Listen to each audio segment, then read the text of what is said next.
Programang ito ay rated SPG. Striktong patnubay at gabay ng magulang ang kailangan. Maaaring may masiselang tema, lengguwahe, karahasan, sexual, horror o droga na hindi angkop sa mga bata. Sa pag-alis ni Moira at Zoe ay may bagong kaiinisan ang mga kaibigan ni Annalyn. At walang iba kundi si Justine. Susukatin ni Justine ang pagmamahal ng kanyang inang si Giselle dahil siya ang magiging panibagong tinik sa Apex.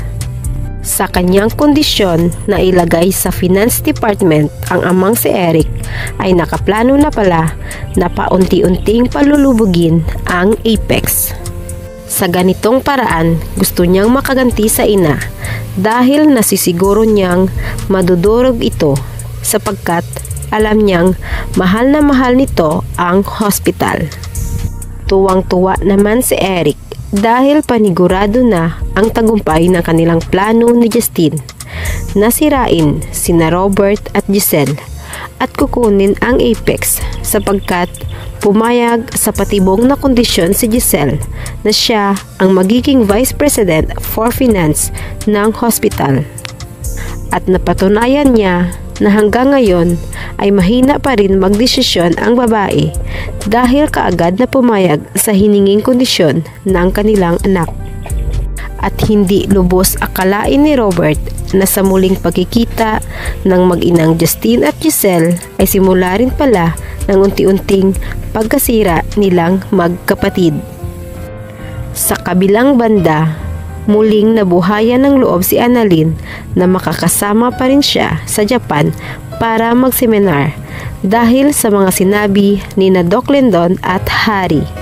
2 beses man siyang pagsabihan ni Doc Carlos na hindi makakasama sa Japan dahil aalis rin siya ng Eastridge at babalik ng Apex, ay pinayuhan naman siya ni na Doc Lindon at Harry na dapat niyang ipakita na siya ang karapat-dapat na magrepresenta ng kanilang hospital at ibigay ang kanyang buong galing.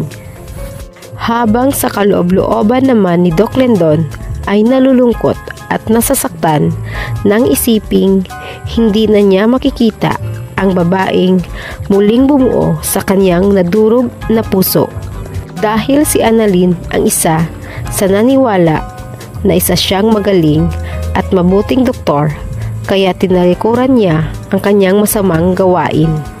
Samantala, muling nagbabala si Doc Carlos kay Zoe na madadama ito sa kaso pag nagising na si Don Pepe nang malaman na magkakasama pala sila ni Moira na umalis at nagpakalayo-layo.